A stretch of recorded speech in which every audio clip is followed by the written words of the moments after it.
brought to you by Silver Pumps. Top quality और consistent performance के लिए सिर्फ silver pumps नाम याद रखना। आपल्या समोर कोणताही पैलवान असला तरी शड्डू ठोकत आसमान दाखवणं आणि मानाची गदा अभिमानानं मिरवणं हे कोणत्याही पैलवानाचं स्वप्न असतं। तसंच कुस्तीप्रेमींचंही स्वप्न असतं धोबी पछाड देऊनच कुस्ती निकाली काढत मानाची गदा उचलणारा पैलवान पाहणं।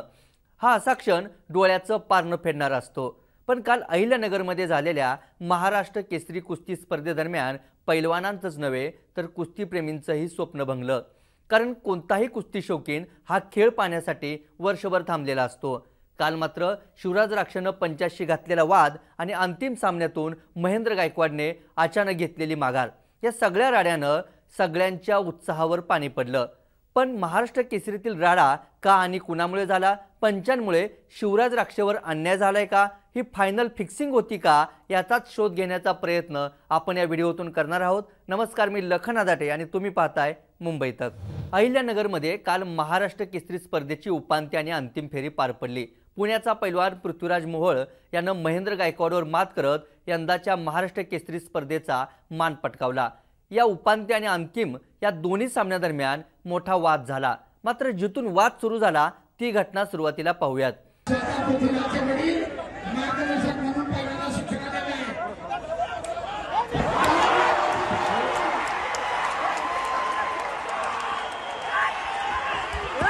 आता व्हिडिओ नीट पहा। पृथ्वीराज मोहोळ आणि शिवराज राक्षे यांच्यात सामना सुरू असताना त्या 15 ते 20 सेकंदात नेमकं काय घडलं। या व्हिडिओनुसार पृथ्वीराज मोहोळने सुरुवातीला शिवराज राक्षेला ब्लॉक केलं, वरती ढाक लावून खाली पाडलं। त्यानंतर पैलवान जमिनीवर स्थिर होता। त्यानंतर पंचांनी खांद्याकडे पाहिलं आणि पृथ्वीराजला महाराष्ट्र केसरी म्हणून विजयी घोषित केलं। मात्र शिवराज आणि त्याच्या प्रशिक्षकांसह काही उपस्थितांनी शिवराजचे दोन्ही खांदे जमिनीला टेकलेच नव्हते असा दावा केला। शिवराजने देखील रिव्ह्यूची मागणी केली, मात्र पंचांनी त्याच्या मागणीकडे दुर्लक्ष केलं। परिणामी शिवराज राक्षेनं गोंधळ घातला, मैदानात धक्काबुक्की झाली। संतापलेल्या शिवराज राक्षेनं तू असा चुकीचा निर्णय कसा दिला म्हणत पंचांची कॉलर पकडत थेट लात घातली। हा वाद एवढा वाढला की पोलिसांनाही मध्यस्थी करावी लागली।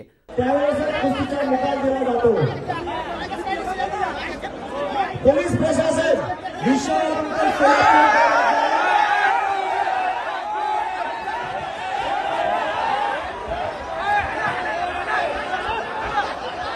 हा गोंधळ पाहिल्यानंतर आता कुस्तीचा नियम काय सांगतो तेही पाहूयात।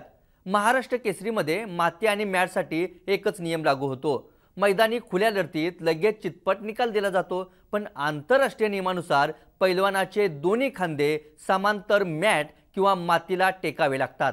दोन्ही खांदे तसे टेकले आहेत याची खातरजमा करावी लागते।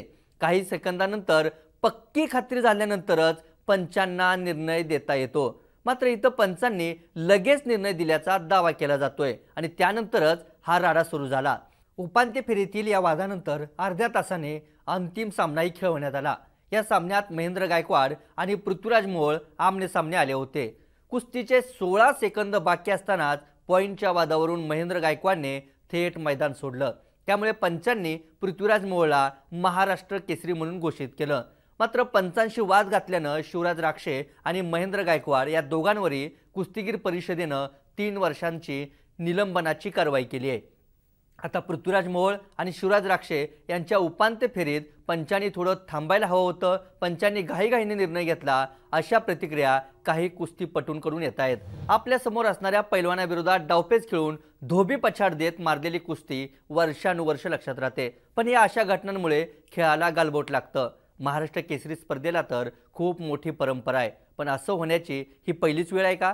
तर या आधीच्या स्पर्धांमध्येही अशा तक्रारी झाल्या होत्या, पंचांवर आरोपही झाले होते, पण पंचांची कॉलर पकडून थेट लात मारण्याचा प्रकार अहिल्यानगरमध्ये काल पहिल्यांदाच घडला। त्यामुळे जेवढं शिवराज राक्षेचं लात मारणं आणि त्यावर कारवाई होणं ही एक बाजू, तर त्याच्या मागणीनुसार रिव्ह्यू दाखवणं ही देखील दुसरी बाजू होती। म्हणूनच शिवराजवर अन्याय झाल्याची चर्चा सध्या सोशल मीडियात मोठ्या प्रमाणात होते। आता तुम्हाला हा कुस्ती स्पर्धेतील राडा कुणामुळे झाला, शिवराज राक्षेवर खरंच अन्याय झालाय का, की शिवराजनेच पंचांचा निर्णय मान्य करायला हवा होता, याबाबत तुम्हाला काय वाटतं ते आम्हाला कमेंट करून नक्की सांगा। या व्हिडिओमध्ये इथेच थांबूयात। ताज्या घडामोडी आणि अचूक विश्लेषणासाठी मुंबई तकला सबस्क्राइब करायला विसरू नका। धन्यवाद।